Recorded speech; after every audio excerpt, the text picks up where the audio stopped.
Hello everyone, सुप्रभात। गुरु कृपया channel में आपका स्वागत है। आपका दिन शुभ हो, ऐसी मेरी ईश्वर से प्रार्थना है।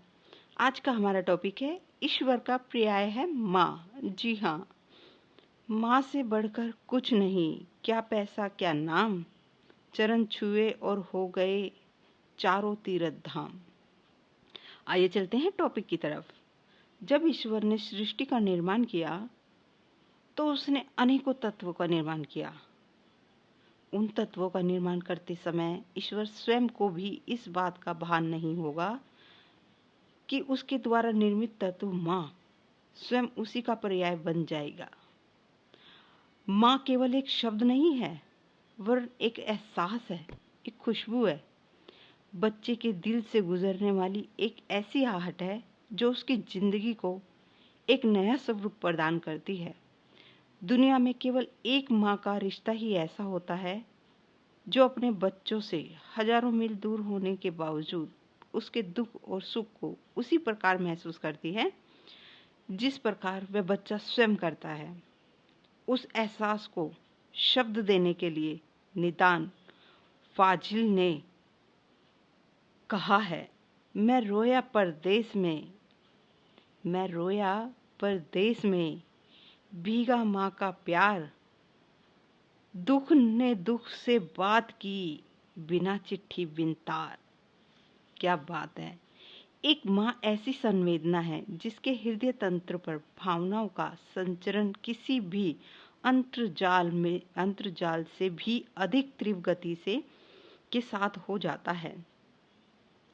इंदौर के प्रसिद्ध जैसे नेट से भी ज्यादा माँ का हृदय चलता है अपने बच्चे के लिए।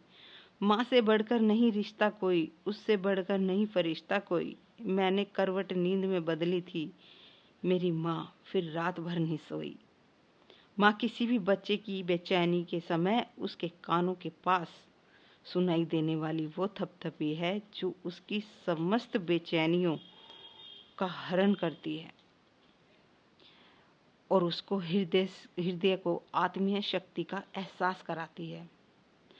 माँ संवेदना का एक ऐसा विस्तार है जिसके और छोर को नापना असंभव है। माँ के रूप में यदि मैं शक्ति की बात करूं तो वह एक ऐसी शक्ति है जिसमें आकर संसार की सभी शक्तियां विलिप्त हो जाती हैं। मुझे लगता है माँ उस शक्ति का नाम है जिसे ब्रह्मा, विष्णु और महेश रूपी तीनों शक्तियों का समागम एक साथ उपस्थित हो जाता है।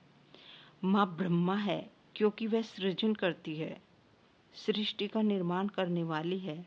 यदि माँ न हो तो सृष्टि का क्रम ही रुक जाएगा। वह विष्णु स्वरूप भी है क्योंकि वह जगत का पालन करने वाली है, और शिव स्वरूप इसलिए है क्योंकि उसने बच्चों का कष्ट हरने के लिए दुनिया के सारे कष्टों का विषपान करके भी अमृत बांटने का कार्य करती है। माँ के इस दिव्य और समर्पित रूप को व्याख्यातित करने वाली शख्सियत का नाम श्री गुलशन जग्गा है। जग्गा जी को मैं लगभग 20 वर्षों से जानता हूँ। उसके अस्तित्व के नज़दीक आकर मैंने हमेशा महसूस किया है कि वे भारतीय संस्कृति और हमारे टूटते हुए जीवन मूल्य को फिर से जोड़ने के लिए संकल्पित हैं।